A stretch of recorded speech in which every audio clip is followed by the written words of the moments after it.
the meeting to order at, well, mine says 4 o'clock, so we'll go with that.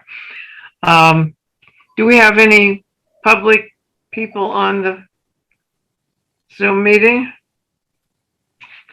Don't think so. I'll ask for approval of the minutes then.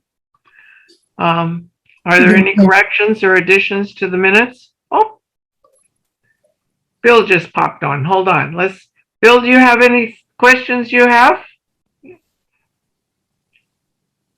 No. Bill?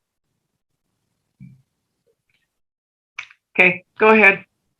I'd like to ask for approval of the minutes. I move that the minutes be approved as submitted. I second that. Okay, those are the minutes of September 8th. And that's passed. So moving on to the financial report, Patty. Okay. Okay.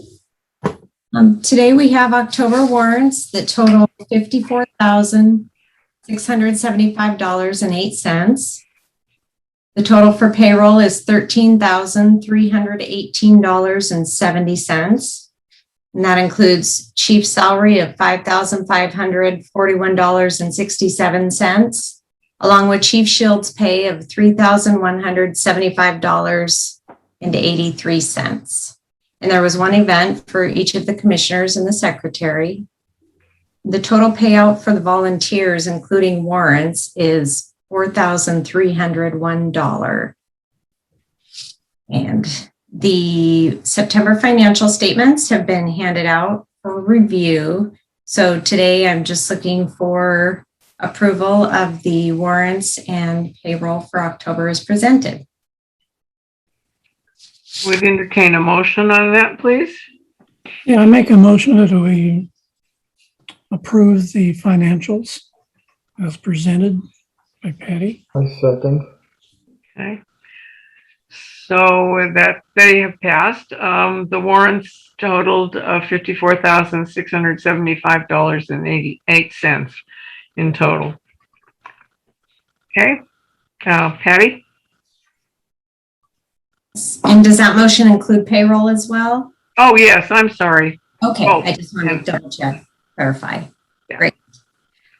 So I just have a couple of things. I have a budget update, and as of September 30th, we currently have 36.84% left in the budget.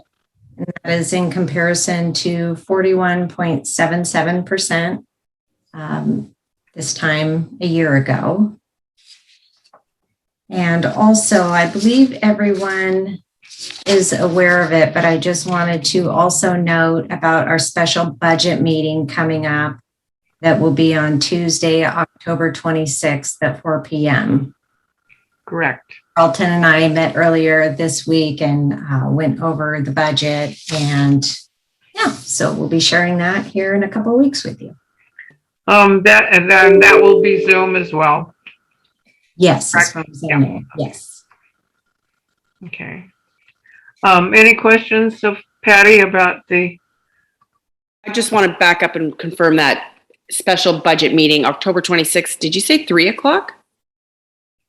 4 p.m. 4, okay. If I did say 3, I. Nope, I just hadn't got that far down the line with my writing. Thank you. Oh, okay. Yeah. Okay. Do you have anything else, Patty? No, that concludes everything I had. Thank you. Thank you. Chief, do we have any correspondence?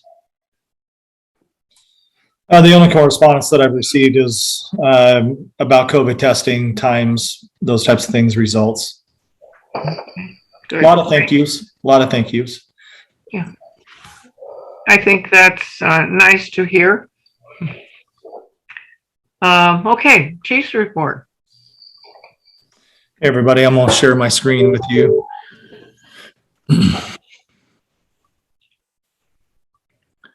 Can everybody see this? Yes. Yes. Yes. Okay, so Chief's report for October 2021 for the month of September 2021. COVID testings are still going on, being conducted on Sundays and Wednesdays from 9 to 11 a.m. You wouldn't believe how many calls I get about when COVID testing is. A lot of people that are coming into the community or that are here are not part of PAWS, point interface, all point bulletins, next door. So they haven't seen this information in the past. Preliminary work that Patty and I did on the 2022 budget. I'll repeat that we're having that special meeting October 26th at 4 p.m. And that'll be our work session for the 2022 budget. And then we'll be looking at approving that budget come the November meeting. Nothing really to report on the apparatus. I would like to bring something up on the brush. We're having a steering issue on it. Seems to be very, very loose. So we've had a lot of work done on it this year, along with a number of our other apparatus, just because they're getting older, and we've had some issues as well. But I may have to be looking into getting another pickup truck to replace the red one that we have that used to be battalion. Now it's brush. Just to get more holding capacity in it, because as you know, we have the Wilden skid in it, and that provides a lot of weight in the back. And that may be some of the cause for the steering issues that we're having and the looseness that we're seeing in the steering column. And then the pickup truck, the red truck, would just become basically a utility vehicle for us at that point. But that's something I'm going to wait. Obviously, we don't need to rush into it because we're going into the rainy months now. I don't think we're going to have a Wildland concern at this point, but may have to revisit the second quarter of next year to see how this truck is doing, see if we've been able to repair the issues that we have on it and feel comfortable with it. So just to give you a little heads up, that's a little ways out. Staying with 46 members, 30 Canadian, 10 Point Roberts, 6 County, 5 paramedics, 11 of those are EMTs, with 5 of those EMTs being advanced, 2 ambassadors, and 36 firefighters of those 46 members. Volunteer hours for the month of September 2021, 2,145. Volunteer payroll was 7,227 if all volunteers are getting paid. I worked 189.5 hours. Chief Shields 101.5. Total hours 291 for the month of September. We had 18 calls in the month of September. 11 EMS calls. We had 7 no transports. We had 2 airlift calls, and we transported 2 county medics. We had 3 community paramedic outreach incidents, and we had 4 classifications of fire calls, which would be 2 power lines and also 2 false alarms that we had last month. So that concludes my chief's report for the month of October for September 2021. Any questions? Nope, not here. No questions. Okay.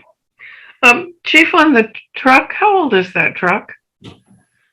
It's a 2007. It's a 2001. It's a 2001. Oh, So it's 21 years old. it's getting old. Yeah, and for that type of truck and what it's used for, especially now with the additional weight that it has as a Wildland skid in it, it might be at its life end or useful range, and putting it into just a hauling type of a truck, hauling supplies back and forth, those types of things may be a better use for it. But again, looking at just getting a pickup truck, I mean, that costs capital funds. We would have to have it outfitted with a light package, those types of things. Obviously, we can utilize state bid. It would have to be 4x4 because it would be considered a Wildland and it would need to go off-road. But it needs obviously a heavier. What's the tonnage on that truck? That's a heavy half, so we need 3/4. So we would need a 3/4. It's a John says it's a heavy half ton, but we would need a 3/4 ton to be able to carry the weight that we're expecting to carry on it with the Wildland skid and 250 gallons of water. Especially at that age. Yeah, it's done good. I mean, we're babying it along right now, and it would be a great utility vehicle. But again, I need to start looking first quarter of next year, maybe for second quarter of next year to maybe move into something like that. So. Any other questions of the chief's report? No. The only comment I'd make is that that brush vehicle is really very important to us. And we were delighted to, be able to configure it in a way that would keep up with the fire and actually fight the fire while moving, which is a very important thing for a rapidly advancing brush fire. So I'm really glad to hear that, this capital expenditure is being considered so that we have a reliable vehicle supporting that capability. Something I would, I guess, Lice, it's not about my chief's report, but I'll bring it up in new business. Oh, okay. All right. Any unfinished business? Okay, let's move on to new business. Yes, right ahead.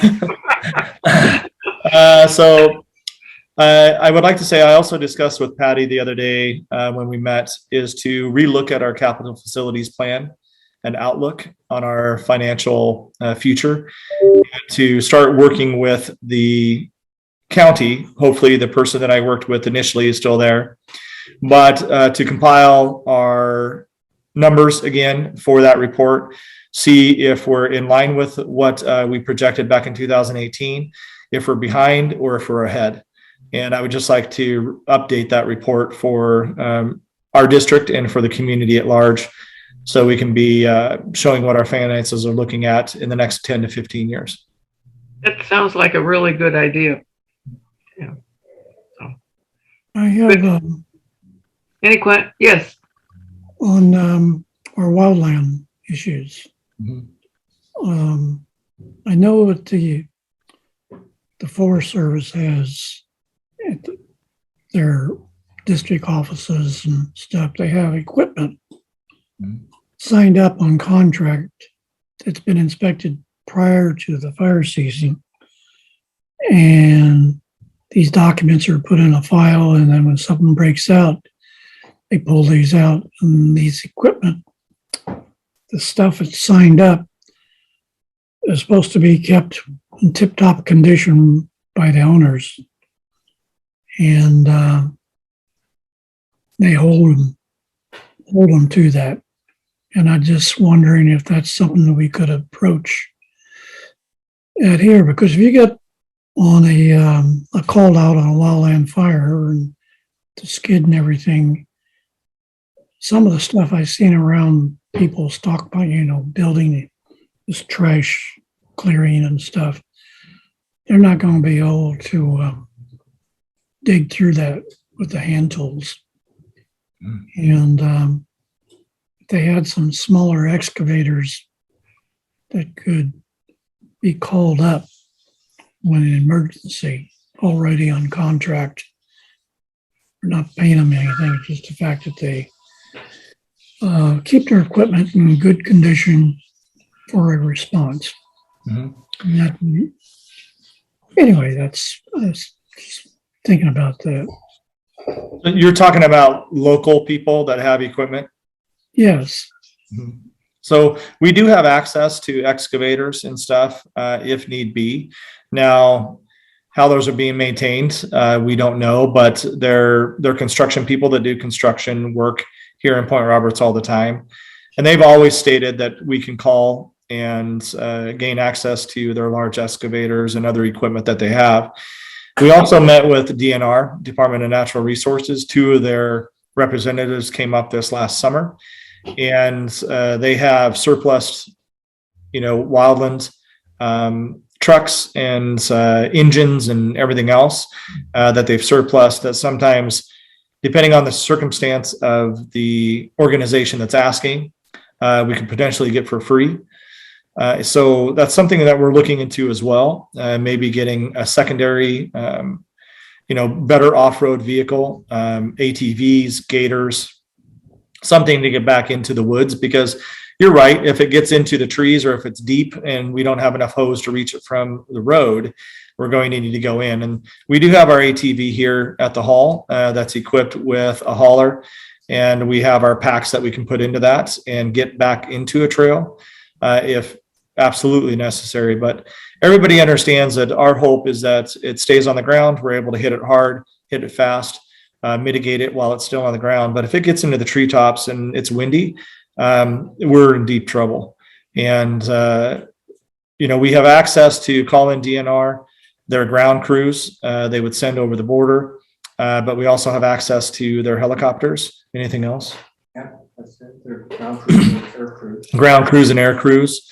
But it's going to take them time to get up here.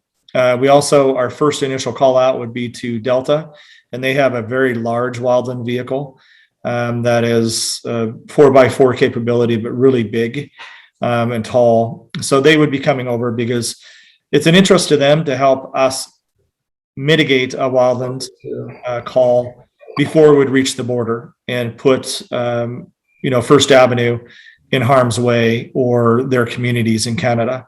So they're interested in helping us during those types of events if necessary. My question is the cost to utilize their resources, because we're just refreshing the contract that we currently have with Delta Fire, and they do charge us. If we utilize their aerial ladder, their platform, that'll be at least $4,000. And that needs to come out of somebody's insurance money because, paying for this out of capital, if we get a $30,000 bill from Delta, because we had to call them in for a wildland, a 10-acre wildland fire, and they helped us come in and suppress it to pay overtime for their people that had to backfill their stations. That's something we can't do. So, finding out who the landowner is, do they have insurance on their land? All of that becomes a huge difficulty for us. Homeowners insurance, commercial insurance, they actually have clauses now within that allow payments to be made to fire departments for their responses. But so we are looking at that, Commissioner. I'm happy that you brought it up. I appreciate that. And trying to get people interested in going under contract with DNR officially has been difficult, especially if they have to maintain and prove maintenance of their equipment prior to the incidents. That's all money and it's cost out, right, to them. But I'm happy to look into it further. And the winter months are always good to try to hit that and put it on my desk and put it in the middle of our screen to see if we can get some movement before next wildland season. Okay. It also look like it would be helpful if landowners would clean up some of the properties I've seen around with big brush piles, logs in them and stuff. And well, you've seen that, sure, down on Benson there, but not too far from Mill Road there. Yes. Pile obviously you can't burn anytime because they're going to kill the trees that they're under. And that shouldn't be allowed to happen. Yeah, and we would not permit something like that because of the crown fuels that are above. There's not enough, and they would have to be permitted for that. So that's something that wouldn't be permitted because it's not in an open area. It's very difficult to get private landowners to do anything with their properties because it costs them money to clean up their properties. Defensible space, nice to have 30 to 50 feet around your home. If not more of, space that's just cleared out. That does help in a wildland fire. But getting them interested, we can give out the information, but actually having somebody do something and pay money out to have somebody come in and help clean up their property, that's a rarity in my experience. So. Well, I think that the closed border has been one of the problems that has prevented Canadian property owners from getting across and paying as much attention to their property as they have wanted to. So hopefully when the border is presumably going to open at least to fully vaccinated Canadians in next month, it will enable more of these property owners to get over here and take care of their own holdings. And I agree to that. Hopefully some people will come in and spend a week here, clean up their properties, make sure their residential structure is ready to go for the winter since they've missed a winter and been unable to get to it. I will say something about the border opening. I received a phone call from Senator Murray this morning. Picked up my phone, and it's Senator Murray on the phone. So we had a quick conversation. She was very happy to tell me about the border opening. But I extended that into a different conversation because realistically, it's not going to do much for the community of Point Roberts. And the reason why it's not going to do much for the community of Point Roberts, except when we get the people that want to come over for a month or, for 4 to 5 days. But our economy here survives on the day-to-day traffic. The day-to-day, hundreds of people that go to the grocery store from Canada, going to the parcel locations, going to the gas stations. That's what helps this community survive, is the day-to-day. We still won't have the day-to-day because Canada is still going to be requiring a negative COVID test to go back home.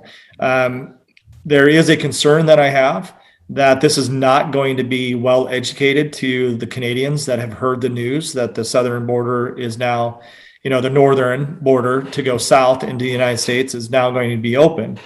I have that concern that we may get a rush into Point Roberts of people that want to come down and get gas and get their parcels, but then not be able to get back home because CBSA is going to require that they have a negative test, whether they've been in the community for 5 minutes or they've been in the community for days or weeks. Until that is resolved, Canadians need to know that if they come into Point Roberts, they may not be allowed to return directly back to Canada. Just going to the post office to pick up parcels that have been here for a year and a half, they've only been here 10 minutes, they may be turned around at the Canadian border. And I expressed that concern to Senator Murray, also expressed that to Congresswoman Delbaney in an email as well. And I know other people that have been working at this very hard, Brian Calder and Allie Hayton, the owner of the grocery store, that has been passed on to them too. So the goal would be to have a reciprocal agreement that we've been allowed to go into the Lower Mainland, Tsawwassen Delta area. And the Order in Council specifically states, the closest Canadian community is what we're allowed to now travel into.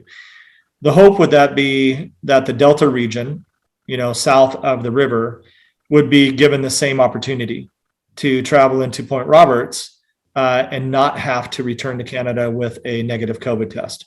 Because it's very understandable to most that our geographical placement doesn't allow them to go anywhere else in their vehicles. And we're a very highly vaccinated community, 80 to 85% vaccinated. We have no positive COVID cases that I'm aware of at this point in our community. So to have that reciprocal, that anybody that lives in Delta, Ladner area, that can prove that on return from Point Roberts to Canada by driver's license or residential address, that they would not be required to have a negative COVID test coming from our community. Therefore, if that would happen, we would have the day-to-day influx to start repairing the loss to our economy here in Point Roberts. But until that happens, we won't. Comments? I certainly concur. That's very enlightening. Okay. Any other comments? Concerns? No, Okay. I would like to express to the chief how much this community is thankful to have the COVID testing and the vaccines given to them. And the firefighters who just come and do their job. And today I wasn't sure we were going to have a crew, and we had a great crew, and everybody just pitches in. And it's like, it's not a responsibility. It's just something they feel comfortable doing. And I would like you to express that to all of them as well. But you've done a great job with them. Thank you. Well, thank you very much. All right. Anything else? If not, well, we haven't broken a record yet, but we're getting close to it. Okay. I'll entertain a motion for adjournment. I second that motion for the adjournment. Okay. Before we leave, Linda, Yeah. would you, on the next announcement that you put in pause and the others, Yes.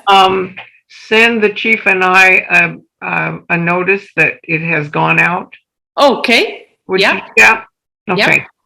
Then we're sure everybody's getting them on time. Okay. Okay. Thanks. Good. Thank you.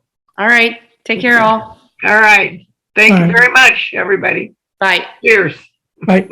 Bye-bye. Thank you, Chief.